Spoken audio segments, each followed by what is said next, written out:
as a surprise. Let's have the video bite, please. మా నిహారిక నిర్మించిన committee కుర్రోడు చిత్రం ఆగస్టు 9న రిలీజ్ అవబోతుంది. ఆ సినిమాని మీ అందరికంటే నేను ముందే చూడటం జరిగింది. చాలా బాగుందనిపించింది. Very impressive. Niharika multi talented, మంచి ఆర్టిస్టే కాదు, ఒక నిర్మాతగా కూడా మంచి అభిరుచి ఉంది. అలాగే లేటెస్ట్ ట్రెండ్స్ తెలుసుకుంటూ ఆడియన్స్ టేస్ట్కి తగినట్లుగా ఫిల్మ్స్ని ప్రొడ్యూస్ చేయడం కూడా తనకు తెలుసని నా నమ్మకం. అంతకుమించి మన తెలుగు ఆడియన్స్ ఎప్పుడు భాషతో సంబంధం లేకుండా ఫ్రెష్ అండ్ ఎగ్జైటింగ్ కంటెంట్ ఏదొచ్చినా సరే చూసి ఆనందిస్తారు, ఆదరిస్తారు. ఈ సినిమా గోదావరి జిల్లాలోని ఒక పల్లెటూరులో 11 మంది స్నేహితుల మధ్య జరిగే కథ. డైరెక్టర్ యదువంశీకి ఇది మొదటి సినిమా. ఈ సినిమాకి స్టోరీ, స్క్రీన్ ప్లే, దర్శకత్వం అన్నీ తానే చేశాడు. ఈ సినిమాతో చాలామంది కొత్త నటీనటులు పరిచయం అవుతున్నారు. ముఖ్యంగా మెయిన్ లీడ్స్గా 11 మంది అబ్బాయిలు, అలాగే 4 అమ్మాయిలు పరిచయం అవుతున్నారు. ఇది పరిశ్రమకి చాలా అవసరం. ఎదురులు రాజుకి కూడా ఇదే మొదటి థియేట్రికల్ ఫిలిం. ఇప్పటికే రిలీజ్ అయిన ఈ చిత్రం విజువల్స్కి మంచి పేరు వచ్చింది, బాగా ఆదరించారు. అనుదీప్ దేవ్ మ్యూజిక్ డైరెక్టర్గా అద్భుత విజయం సాధించిన హనుమాన్ చిత్రంలో 2 పాటలు చేశాడని తెలిసింది. ఇప్పుడు ఈ కమిటీ కుర్రోడు చిత్రానికి మొత్తం 11 సాంగ్స్ అందించాడు. అన్నీ చాలా బాగా వచ్చినాయి. ఈ చిత్రం ప్రేక్షకుల్ని అలరిస్తుందని భావిస్తున్నాను. వీళ్ళందరి కృషికి, టాలెంట్కి తగ్గ గుర్తింపుని, రివార్డ్స్ని ఈ సినిమా అందిస్తుందని ఆశిస్తూ కమిటీ కుర్రోళ్ళ టీం అందరికీ ప్రత్యేకించి మా Niharika all the very best. God bless you. నా కోసం అరిచారో కూడా అర్థం కాని సిచ్యువేషన్లో ఉన్నాను.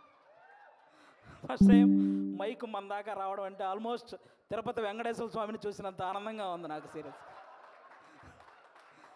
నేను జబర్దస్త్ స్టేజ్ మీదకి రావడానికి కూడా చాలా తక్కువ టైం పట్టింది. కానీ ఈరోజు ఈ స్టేజ్ మీదకి రావడానికి నిజంగా చాలా ఎక్కువ టైం పట్టింది.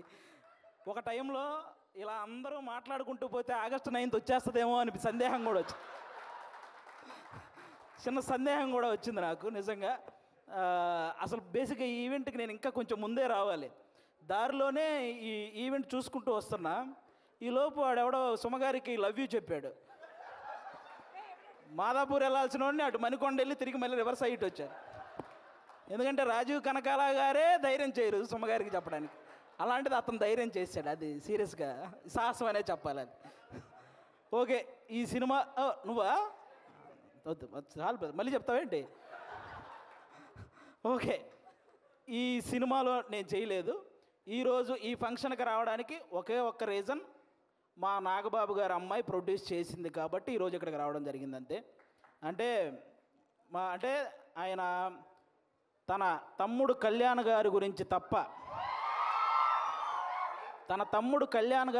తప్ప తన గురించి ఏమాత్రం ఆలోచించుకోకుండా నిస్వార్థంగా పనిచేసి తన తమ్ముడు సక్సెస్లో ఆయన కూడా భాగమైన మా నాగబాబు గారు అమ్మాయి ప్రొడ్యూసర్గా చేశారు కాబట్టి ఈరోజు ఇక్కడికి రావడం జరిగింది. అంటే మెగా ఫ్యామిలీ అనగానే వాళ్ళని చూస్తే చాలు అనే ఫీల్ ఉన్న మాలాంటి చిన్న ఆర్టిస్టులకి నాగబాబు గారు మా అమ్మలందరినీ దగ్గర కూర్చోబెట్టుకొని ఆయన చేతులతో అన్నం కలిపి తినిపించిన రోజులు ఉన్నాయి.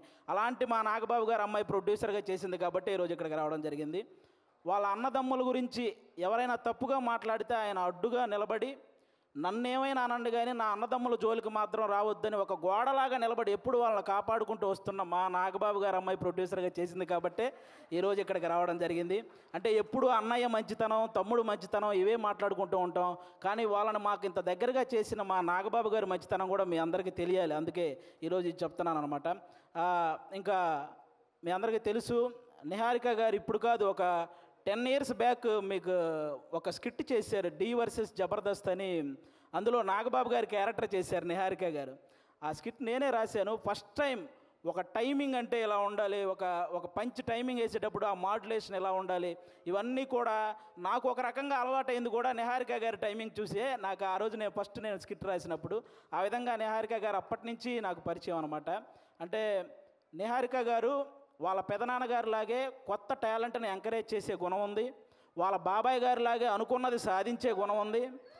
అలాగే వాళ్ళ నాన్నగారిలాగే ఎంత కష్టం వచ్చినా సరే నవ్వుతూ ముందుకెళ్ళే గుణం ఉంది. ఈ మూడు కలిపి ఉంది కాబట్టి ఈరోజు ఇలాంటి సినిమా తీయగలిగింది. అంటే ఇంకో విషయం, వాళ్ళ బాబాయ్ గారిలాగే ట్రెండ్ ఫాలో అయ్యే టైప్ కాదు, ట్రెండ్ సెట్ చేసే టైప్. అందుకే 11 మంది హీరోలను పెట్టి ఒక సినిమా అంటే ఖచ్చితంగా ట్రెండ్ సెట్ చేసినట్టే. అవునా?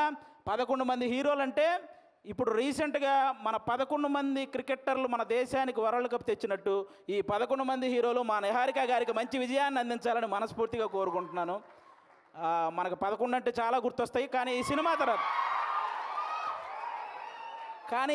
తర్వాత 11 అంటే ఈ 11 మందే గుర్తొస్తారు.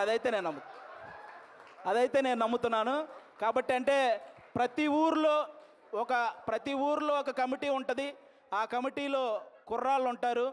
బేసిక్గా సమస్యను క్రియేట్ చేసేది వాళ్ళే, సమస్యను సాల్వ్ చేసేది వాళ్ళే. అలాంటి కుర్రాళ్ళు అనమాట. అలా ప్రతి ఊర్లో ఉంటారు. కాబట్టి ఈ కమిటీ కుర్రాళ్ళంతా మీరంతా ఒక్కసారి మీ ఊరోళ్ళందరికీ కూడా ఈ కమిటీ కుర్రాళ్ళు సినిమా చూపించాలని మనస్ఫూర్తిగా కోరుకుంటున్నాను. ఎందుకంటే ట్రైలర్ చూస్తే అర్థమవుతుంది. మీరందరూ ఈ సినిమా చూసినప్పుడు మేము కూడా ఇలా చేసేవాళ్ళం కదా అని గుర్తు చేసే క్యారెక్టర్లు ఉన్నాయి. మేము ఇలా ఎందుకు చేసాం అని ఆలోచింపజేసే క్యారెక్టర్లు ఉన్నాయి.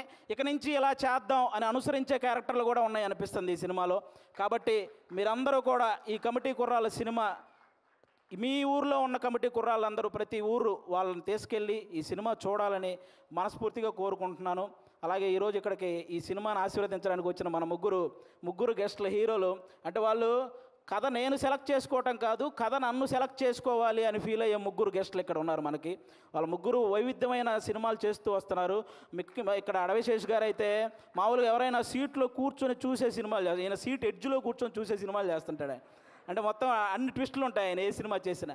ఆయన ఇండస్ట్రీకి వచ్చినప్పుడు కొత్తలో ఆయన నేర్చుకుంది ఏంటంటే నా బాడీ లాంగ్వేజ్ ఎలాంటి సినిమాలు చేయకూడదో తెలుసుకున్నాడు ఫస్ట్ ఆయన. ఆ తర్వాత ఆయన చేసిన సినిమాలన్నీ ఎలాంటి ట్రెండ్ సృష్టించాయో మీ అందరికీ తెలుసు. అక్షానం కానీ, గూఢాచారి, ఎవరు, మేజర్, ఇలా చెప్పుకుంటూ పోతే అన్ని అంటే ఆయన సినిమాలకు ఒక సపరేట్ ఫ్యాన్ బేస్ ఉంది. ఇంకా మా సాయి ధర్మ తేజ్ గారు మామూలుగా ఎవరైనా పేరులో ఇంటి పేరు పెట్టుకుంటారు, కొంతమంది క్యాస్ట్ పేరు పెట్టుకుంటారు, కొంతమంది నాన్నగారి పేరు పెట్టుకుంటారు. కానీ ఫస్ట్ టైం పేరులో అమ్మగారి పేరు పెట్టుకొని ప్రతి ఒక్కరూ వాళ్ళ అమ్మని అంతలా గౌరవించాలి అని మనందరికీ ఒక సంకేతాన్ని ఇచ్చినటువంటి హీరో మన సాయి ధర్మ తేజ్ గారు. అంతేకాదు రీసెంట్గా ఒక ఓల్డ్ ఆర్టిస్ట్ మన పావలా శ్యామల గారు ఇబ్బందుల్లో ఉంటే ఆవిడకి 5 లక్షల సహాయం చేశారు మన సాయి ధర్మ తేజ్ గారు. అంటే సంపాదించే శక్తి దేవుడు అందరికీ ఇస్తాడు, కానీ సహాయం చేసే మనసు కొంతమందికే ఇస్తాడు. అందులో మన సాయి ధర్మ తేజ్ గారు కూడా ఉండడం నిజంగా మనందరి అదృష్టం. అంతేకాకుండా రీసెంట్గానే అంటే తండ్రికి కూతురికి కూడా తప్పుడు సంకేతాలు చూపిస్తూ చేసిన ఒక వీడియో మీద మొట్టమొదట స్పందించిన హీరో మన సాయి ధర్మ తేజ్. ఈరోజు సోషల్ మీడియాలో ఈ అమ్మల్ని తిట్టేవాళ్ళు, అక్కల్ని తిట్టేవాళ్ళు తగ్గుతూ వస్తున్నారంటే దానికి రీజన్ మన సాయి ధర్మ తేజ్ గారు తీసుకున్న ఆ రోజు డెసిషన్ అనమాట. అలా ఆ సాయి ధర్మ తేజ్ గారు కానీ ఇంకా మా వరుణ్ తేజ్ గారు, మా నాగబాబు గారు అబ్బాయి. అంటే నేను తొలి ప్రేమ సినిమా ఫస్ట్ నాకు తొలి ప్రేమ సినిమా ద్వారానే సినిమాల్లో ఒక సక్సెస్ వచ్చింది. అది తీసిన డైరెక్టర్ కూడా ఇక్కడే ఉన్నారు, వెంకటేశ్వరి గారు. అంటే ఆయన కూడా మెగా ఫ్యామిలీ నుంచి వచ్చిన ఒక హీరో అన్న గర్వం ఎక్కడా ఉండదు మా వరుణ్ తేజ్ గారికి. చిరంజీవి గారు లాగే వైవిధ్యమైన కథలను ఎంచుకుంటూ వెళ్తుంటారు. అంటే అప్పట్లో చిరంజీవి గారు రుద్రవీణ చేశారు, గ్యాంగ్ లీడర్ లాంటి సినిమా చేశారు, అలాగే చంటబ్బాయి లాంటి కామెడీ సినిమా చేశారు, ఆపద్ బాంధవ్ లాంటి ఒక ప్రయోగమైన సినిమా చేశారు. అలాగే మా వరుణ్ తేజ్ గారు కూడా తొలి ప్రేమ లాంటి లవర్ బాయ్ క్యారెక్టర్ చేశారు, ఫిదా లాంటి పక్కింటి అబ్బాయి లాంటి క్యారెక్టర్ చేశారు, అంతరిక్షం లాంటి ప్రయోగం చేశారు, గద్దలకొండ గణేష్ లాంటి మాసు చేశారు, F2 లాంటి ఫన్. అంటే ఒక డైరెక్టర్కి ఛాలెంజ్, నేను ఏదైనా చేయగలను, మీరు ఎలాంటి సబ్జెక్ట్తో వచ్చినా చేయగలను అనే హీరోగా మా వరుణ్ తేజ్ గారు తయారవుతున్నారు. కాబట్టి ఇలాంటి గెస్టులు ఈరోజు మన దగ్గరికి రావడం నిజంగా మీ సినిమాకి. అలాగే ముఖ్యంగా ఇక్కడ ఈరోజు ఎవరైతే కుర్రాళ్ళు ఉన్నారో మొత్తం, నేను బేసిక్గా ఇక్కడ ఎవరో కొత్త కుర్రాళ్ళు అన్నారు, కానీ వాళ్ళు స్టేజ్ మీద మాట్లాడింది, ట్రైలర్లో చేసింది చూస్తే ఈ ముందున్న వాళ్ళందరూ కొత్త కుర్రాళ్ళు అనిపించింది నాకు. అలా మాట్లాడుతున్నారనమాట. కానీ అస్సలు సినిమా ఎక్స్పీరియన్స్ లేని ఈ టాలెంటెడ్ కుర్రాళ్ళకి సినిమా మాత్రమే ఎక్స్పీరియన్స్ ఉన్న సాయి కుమార్ గారితో కలిసి చేయటం మీ అందరూ అదృష్టం నిజంగా. కాబట్టి మీ అందరికీ once again all the best.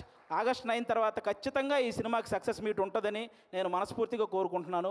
Once again Niharika గారికి కూడా ఆల్ ద బెస్ట్ అండి. థ్యాంక్ యూ ఆది గారు. నెక్స్ట్ మీటింగ్కి